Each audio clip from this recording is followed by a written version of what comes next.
бүгүнкү күндө мына бул жыл эле бизде 8 жол реконструкциядан өтүп атса, 4 жол жаңы курулат.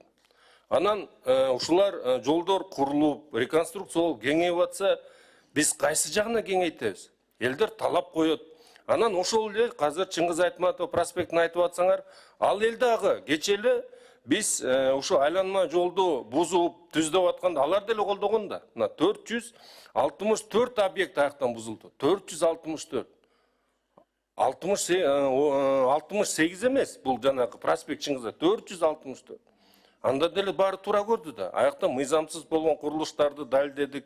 Аяктан капиталдык курулуштарды да көрсөтүп кеттик. Алардын баары мынакей 69 капиталдык курулуш бузулду. Эми аны биз деген компания катары ушу мыйзамсыз эле да бар базага бускан жерибиз жок да. Аны ушул жол курулсун деп 6 полосасы менен жол курулсун деп кылдык.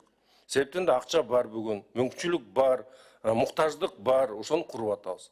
Проспект Чыңгыз Айтматов ошондой эле көрүнүш. Ушул жерден мына мен астыңарга келгенде ооба башында айтканбыз. Бизде азыр кеңейтүү боюнча эч кандай ой пикирибиз дагы мындай пландарыбыз жок деп.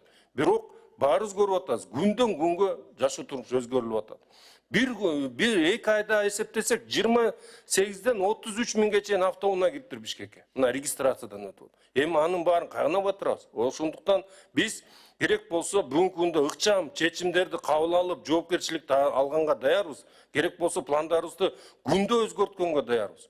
Себеп дегенде бир күн калып калсак, бул иш эртең күнү терс көрүнүштөрүн көрсөтөт. Ошондуктан биз кабыл алып аткан чечимдердин баары ушул жолдорду кеңейтүү, жол түзүм инфраструктураны түзүү максатында.